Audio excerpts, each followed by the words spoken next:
તો જામનગરમાં કોંગ્રેસના ઉમેદવારે પોલીસ રક્ષણ માંગ્યું છે। મનપાના વોર્ડ નંબર 10ના મહિલા ઉમેદવારે રક્ષણ માંગ્યું છે। ભાજપ ઉમેદવારના પુત્રએ ફોર્મ ખેંચવા માટે દબાણ કર્યાનો આક્ષેપ છે। ભાજપના ઉમેદવાર મંજુબેન બામણિયાના પુત્ર પર આરોપ છે।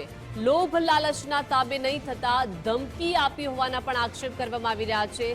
કેમ પ્રચાર કરી રહ્યા છો એમ કહીને ધમકી આપ્યાની હવે ફરિયાદ નોંધાઈ છે। કોંગ્રેસના તૃષા મહેતાએ એસપી સમક્ષ અરજી કરી।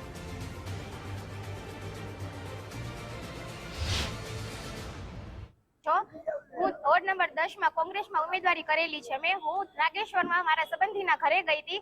ત્યાં ભાજપના ઉમેદવારના પુત્રએ મને આવીને ધમકી આપી કે તમે ફોર્મ પાછું ખેંચી લ્યો, તમને છે જોતું હશે એ અમે દેસી, અને તમને છે ભાજપમાં જ્યાં હોતો જોતો હશે એ રીવાબાને કહીને અમે દેવડાવી દેસી।